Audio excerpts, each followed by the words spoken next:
अब अपनी मर्जी से कहीं भी और किसी भी जानवर की हत्या करना आपको भारी पड़ सकता है।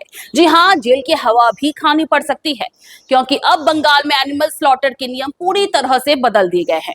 जी हाँ, सरकार ने पब्लिक नोटिस जारी किया है, जो सीधे तौर पर West Bengal animal slaughter control act 1950 से जुड़ा है। सबसे बड़ी बात, फिटनेस सर्टिफिकेट। जी हाँ, अब बैल, गाय, बछड़े या भैंस, किसी भी जानवर का स्लॉटर तब तक नहीं होगा जब तक सरकारी डॉक्टर उसका फिटनेस सर्टिफिकेट जारी ना कर दे।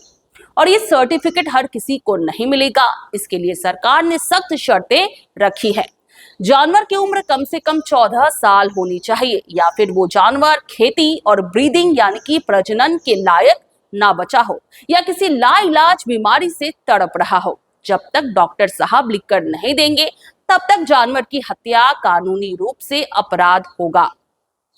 अब बात आती है कि हत्या कहाँ होगी, तो सरकार ने साफ कह दिया है कि ओपन पब्लिक प्लेसेस यानी सड़कों पर या खुलेआम किसी भी सार्वजनिक जगह पर स्लॉटर करने पर पाबंदी है। हत्या केवल और केवल प्रशासन द्वारा तय किए गए म्युनिसिपल स्लॉटर हाउसेस के भीतर ही होगा। अगर कोई इन नियमों को बाईपास करने की कोशिश करेगा तो प्रशासन की पैनी नजर आप पर है। अधिकारियों को अधिकार दिया गया है कि वो किसी भी जगह का कभी भी जांच कर सकते हैं और आप उन्हें नहीं रोक सकते।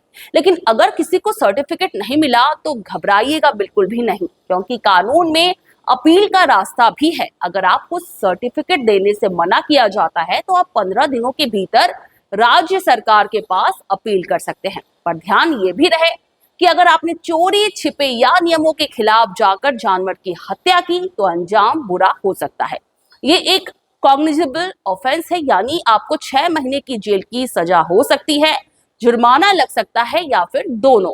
तो सावधान रहे, जागरूक बने और कानून का पालन करें, क्योंकि कोलकाता हाईकोर्ट के आदेश के बाद ये नियम अब पूरे बंगाल में लागू हो चुका है।